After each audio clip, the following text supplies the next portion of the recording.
ሰላም እንዴት ናችሁ? ውድ የስፖርት ቻናል ቤተሰቦች የሰዓቱ መረጃ ደርሰውናል። አብራችሁን ቆዩ። በርካታ ጉዳዮች እናነሳለን። ኢንፌንቲኖ የፊፋው ፕሬዚዳንት እንግዲህ ሀሳባቸውን መቀየራቸውን ይፋ አድርገዋል። የዓለም ዋንጫው አይሸጥም ሲሉ ይፋ አድርገዋል።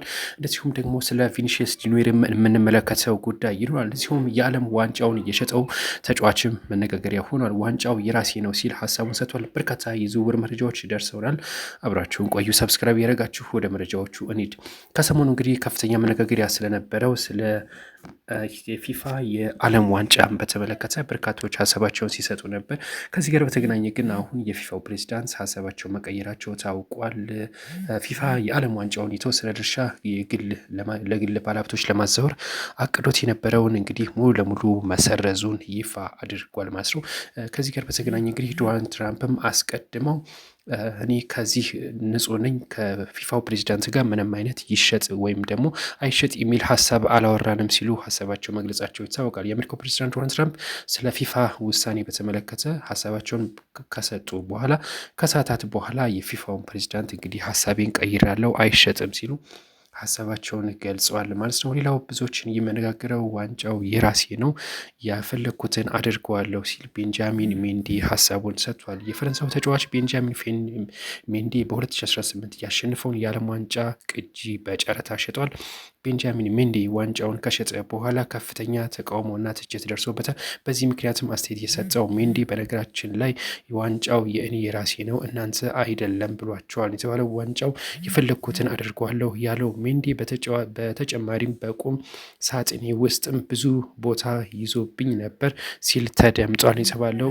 አክሎም አሁን የሚሸጥ ብዙ አለኝ ሲል በማንቸስተር ሲቲ ያሸነፋቸውን ዋንጫዎችም ሊሸጥ እንደሚችል እንደዚሁ ሜንዲ አሳውቋል የተባለው። ብዙዎችም የተነጋገሩበት ነው የሚገኘው በዚህ ጉዳይ።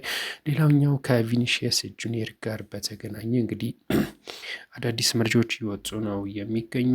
ወደ አርሰናል ሊያቀና ነው የሚለው ሀሳብ በከፍተኛ ሁኔታ አሸንፎ አይሏል ነው የተባለው። ቪኒሺየስ ጁኒየር እንግዲህ የእሱ ተወካዮች ማለት ነው ወይም ደግሞ ተደራዳሪዎቹ የአርሰናልን ያቀረበለትን በርካታ ገንዘብና ጥቅማ ጥቅም ይዘው ሪያል ማድሪድ አቅንተዋል። ሪያል ማድሪድም እንግዲህ ያው አቅርቦለታል እየተወሰነ ለሱ የሚመጥነውን ያክል አቅርቦለታል። ነገር ግን የቪኒ ውሳኔ እስካሁን አልታወቀም የተባለው። ምናልባትም ወደ አርሰናል ሊያቀና ይችላል ተብሏል። ግን ከአርሰናል የቀረበለት ከፍተኛ የሆነ ጥቅማ ጥቅም ሊያማልለው እንደሚችል ከወዲሁ እየተነገረ ነው የሚገኘው። ፒኤስጂ እስከ ስካውቶቹ ግን አይታቸው የሚደንቅ ነው ተብሏል። ሚኪ ጎድተስን ደግሞ ለማስፈረም እንቅስቃሴ ማድረጋቸው ነው የታወቀው። ፒኤስጂዎች በዘንድሮ ከፍተኛ ተጫዋቾችን እያስፈረሙ የሚገኘው። የዓለም ዋንጫው ከተጠናቀቀ በኋላ ታማኙ ጋዜጠኛ ዴቪድ ኦረንስቲን አርሰናል ተጫዋቹን ለማስፈረም ያለው እድሎችን ካሉ እንቅስቃሴ ያደርጋል ብሏል። እንግዲህ በነገራችን በዚህ ዝውውር መስኮት አብዛኛውን ትልቁን ዝውውር መጠናቀቃቸውን እንዳለ ሆኖ መጀመሪያው ዘገባ ዴቪድ እንደገለጸው ከሆነ እንግዲህ ይህ እንዳለው ከሆነ የቪኒሺየስ ጁኒየር በተመለከተ ወደ አርሰናል የሚያቀናበት እድል አለ ሲል ሀሳቡን ሰጥቷል። ሮበርት ሌዋንዶቭስኪ በልጅነት በፖላንድ ብዙ ሰዎች በጣም ቀጭን ነህ፣ አጥቂ ለመሆን የሚያስፈልግህ አካላዊ ጥንካሬ የለህም ይሉኝ ነበረ። አንድ ጊዜ ከባድ ጉዳት ምክንያትም እግሬ ኳሷን ለማቆም እስከማይችል ድረስ ነበር። ነገር ግን አሁን ያ ሁሉ ተቀይሮ በጥሩ ደረጃ ላይ ይገኛለሁ ሲል ነው ሮበርት ሌዋንዶቭስኪ ሀሳቡን እየሰጠው። እንግዲህ ከዚህ ጋር በተገናኘ ሌሎችም በርካታ ጉዳዮች እየወጡ ነው የሚገኙት። በ2019 የልብ ድካም የደረሰብኝ እና ወደ ሆስፒታል ተወሰድኩ።